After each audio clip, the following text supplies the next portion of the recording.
Hello everyone, welcome back. It's Armand. Thank you for joining us once again. I'm doing this video. A friend of mine actually was watching some of my videos, and he found it very interesting as far as the topics that we covered as far as business relations and of course you know improving yourself in the marketplace in regards to being a business professional. And he actually suggested, you know what? There's that one big problem that everyone actually faces, no matter who you are, whether you're in business or in personal gain and things like that. It's the topic of procrastination. Now, for people that don't understand what procrastination is, it's one of the biggest illness. I think it's a built-in illness uh, to a human being. Okay, it's procrastinating, right? Why do something today when you can actually do it tomorrow, right? But tomorrow never comes. It just keeps going on and on and on, right? For family members, for husbands, it's like, I'll mow the lawn tomorrow. I'll do that tomorrow. I'll fix the door tomorrow. I'll paint the roof tomorrow. It's always tomorrow, tomorrow, tomorrow. It never actually happens, right? Eventually, the only time that it actually happens or it gets done is when it's too late, or when it's gotten so bad that that it's too late, that they're getting yelled at, right? So I wanted to address this because I've seen this a lot. Being in my line of work, I deal with a lot of businesses and a lot of direct consumers, and procrastination is one of the biggest hurdle, one of the biggest challenges that we have to face when we're dealing with clients, right? We have to give them enough information. We have to give them enough information that they can make that decision right there and then, that they can actually make an educated decision right there and then and stop procrastinating. So we kind of take this topic and throw it in front of them so that they can either get through it, or if we know that they're not going to do it, then obviously it's a waste of time, right? So one of the most common problems of an individual is procrastinating, right? Procrastination. We know what we want to do and what we should do, but still we end up spending hours and hours of not doing it, or doing other things like watching TV, watching YouTube videos, rather than doing what we're supposed to be doing. Now, there's nothing wrong with a little escape from time to time, but if you keep actually procrastinating, whatever it is that you're trying to do is never going to get actually done. So there are there's a lot of different tips out there, but from what I've studied and what I've read and what I implement, I found maybe 6 to 8 different ones, okay? So we're gonna kind of go through some of these things, and maybe this applies to you, maybe this can actually help you avoid procrastination, or maybe even, get things done. So hopefully this works out for everyone who's listening in. So number one, stop thinking, okay? Thinking and planning, you can only go so far, right? You keep planning on doing something, you keep thinking about doing something. Stop doing that. Just actually do it, There's a lot of people out there that just, that they keep analyzing something, they keep thinking about something, they keep trying to evaluate something. All of a sudden, they eventually evaluate or analyze themselves out of the entire equation. Like they find a way not to do it instead, right? They have all of these reasons why they should be doing this task, why they should not be procrastinating. But eventually, if they think about it so hard, they've used up so much time doing it that all of a sudden they're like, oh, I don't have any more time to do this. I ran out of time. I'll do it tomorrow. And same again. Tomorrow, you'll just keep doing it, right? To think too long about doing a thing often becomes its undoing. It's the same, like I said, if you think about it so hard, if you analyze it so hard, you end up analyzing yourself out of the equation, out of the process, which means you didn't get anything done, okay?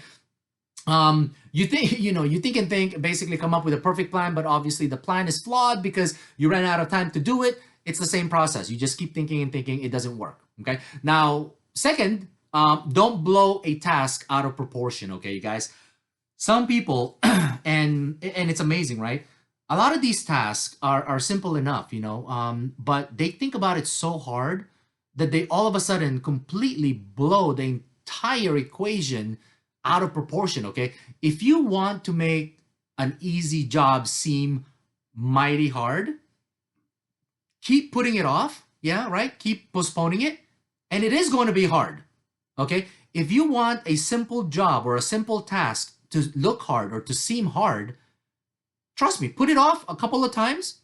It is going to be hard. It is going to be very difficult to battle, to overcome, okay? Putting off an easy thing makes it harder, okay? Putting off a hard thing makes it even harder or impossible to acquire or impossible to achieve. Okay, so if you keep just putting it off and putting it off, that simple task all of a sudden becomes very, very difficult.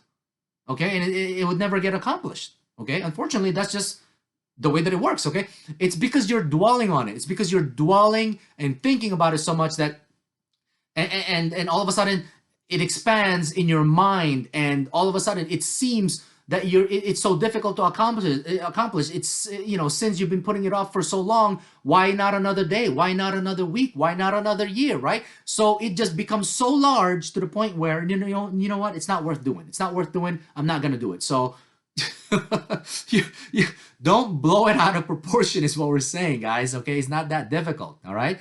Now, obviously, other people say it is a big task to do. Well, do it little by little. Okay. Number 3, just take the first step. Take the first step. You'll be amazed, you guys. Okay, you'll be amazed. Okay, a perfect example is this. Several years back, we had a house that was fairly large. I mean, it was 3,600 square feet. So I told myself, you know what? I don't want to pay a contractor to paint the house because it's very expensive. I can actually do the job, but the thing is, it's so big that I just don't know if I can actually do it, right? But I know I can actually do it. I know I have the knowledge and the talent to paint a house. How difficult could it possibly be, right? I have the necessary tools. I have the paint, I have the brush, I have the roller, I have the ladder, right? But it just kept going on and on that I'm like, you know what? They're right. I need to take that first step. So guess what I did?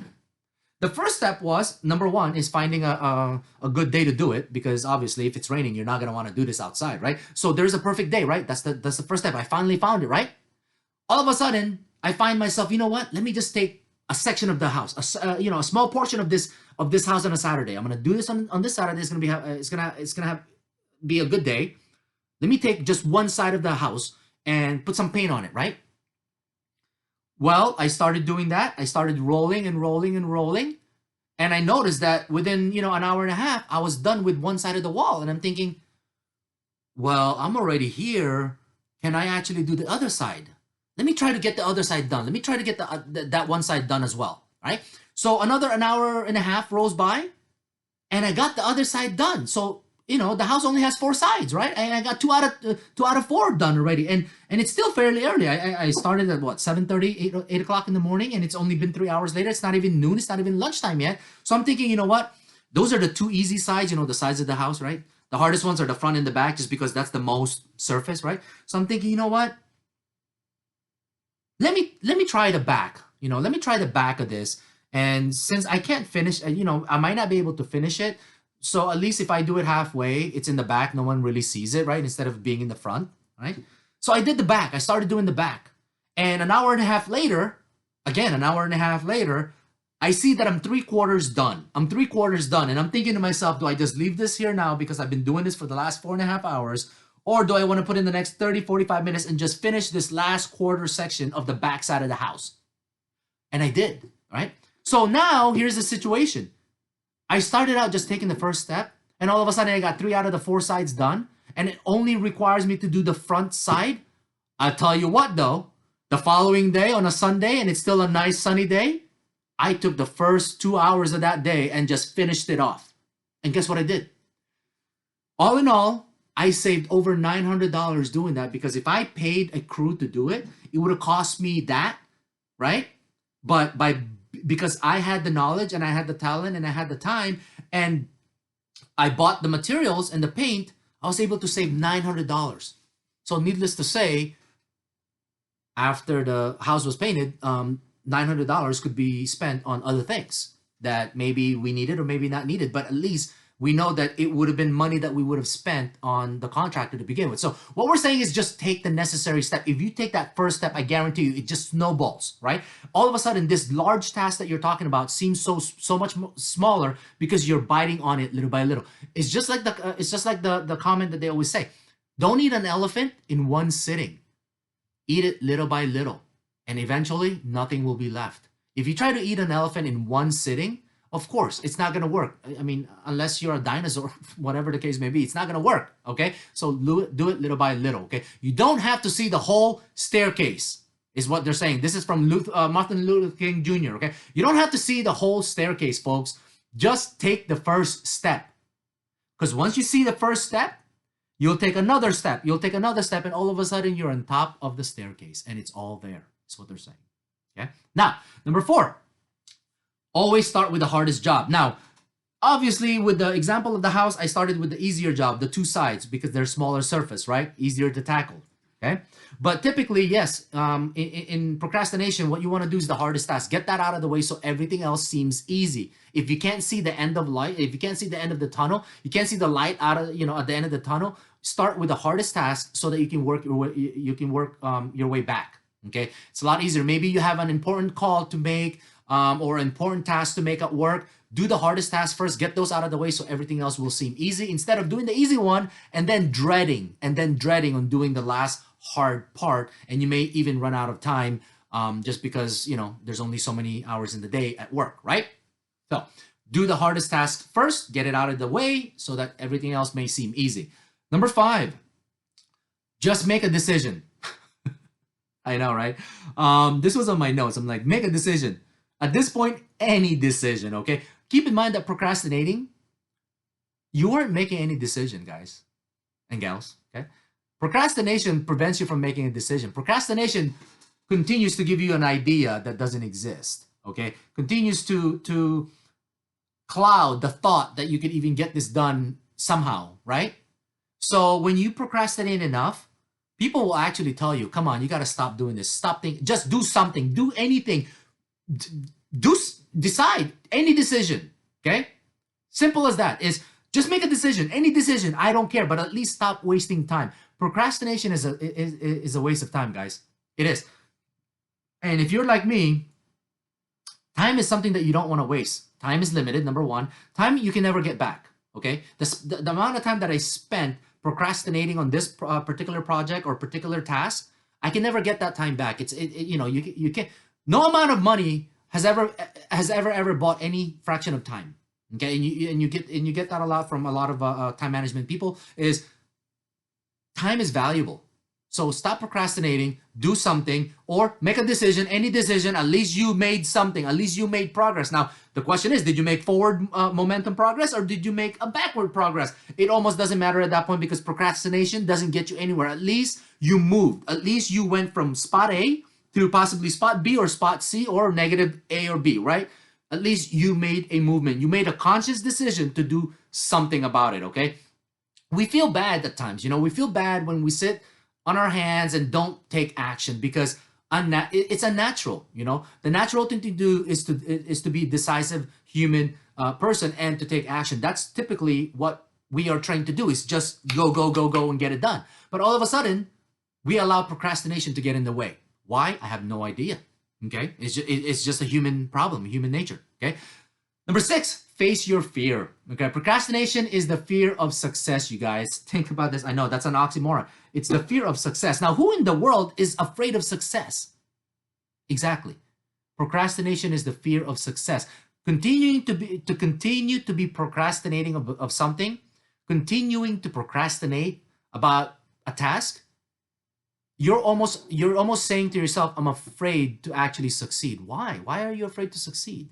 You shouldn't be afraid to succeed. You should be jumping for joy. Okay? It's a brilliant idea. Do something so that you can succeed, right? It's an outstanding process, right? So don't be afraid to succeed. Don't be afraid to actually complete that project. I guarantee you, you complete that project, you complete that task, there's more behind where that came from, okay? There's more where that came from is what they're saying. Complete the task, showcase your talent, showcase your skills, do the job right? And be successful at it. Whether getting the painting done, whether getting the roof done, or maybe even a task at work.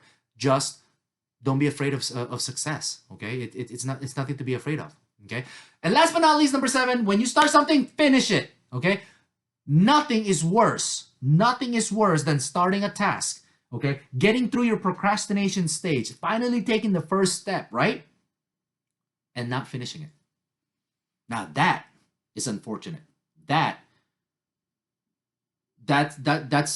a problem, okay? Because obviously you will always be half done about everything, and you don't really want to be that person, right? You start a project, get it done. You procrastinated enough and you realize that you did waste a lot of time, and you finally took the first step, take the next step, take the next step until it's completely done. Finish it. Nothing is so stressful as an internal hanging on your head, okay? A thought internally hanging in your head that you did not finish a task. It's so draining. It's so tiresome. Don't do that to yourself. Actually finish the job. Much of the stress that people actually put on themselves come from having not accomplished something. A lot of, believe, this is a known fact. Research it. A lot of the stress that a lot of people put on themselves comes from or stems from things or tasks or projects or just in general things that they were supposed to do that they couldn't finish, and it stresses them out because it's a lingering thought in the back of their head that says, I don't know why I don't know why I didn't finish that. I don't know why I waited so long. Now it's too late. I can't finish it. It causes a lot of people stress. Okay, so these are, I'm hoping that this is some form of a value to you guys, that I may be able to encourage people to reduce their procrastination level. I'm guilty of it, folks. I'm not here to tell you that I never procrastinate on anything.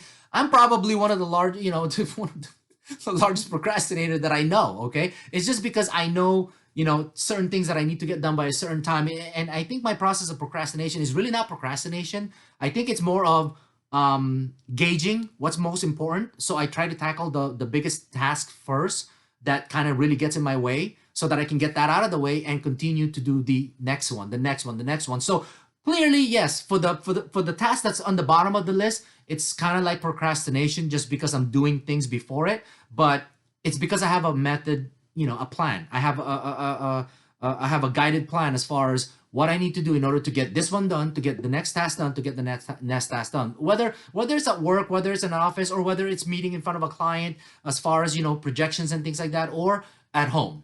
Okay, there's always a schedule that I'm trying to maintain. So, but yes, I do find myself procrastinating. I'm not gonna be a hypocrite and tell you that I've never procrastinated. Absolutely, I did, but I knew, it's not helping me. Time management, that's valuable. So I took it upon myself to tell myself, you know what? Enough of this waste of time. I can never buy this time back. It's a way, I can never get it back. So I try to waste as little time as possible to get as much of the task done and complete. So once again, I thank you for watching and listening. If you haven't done so yet, please click the subscribe and like button and leave me a comment. Let me know if there's anything else that you would want to hear from us or from me. We love these professional topics. We love this personal improvement topics just because it does tend to apply to a lot of different individuals. And if there's a topic that you want us to address, let us know and we will discuss it. Till next time, see ya.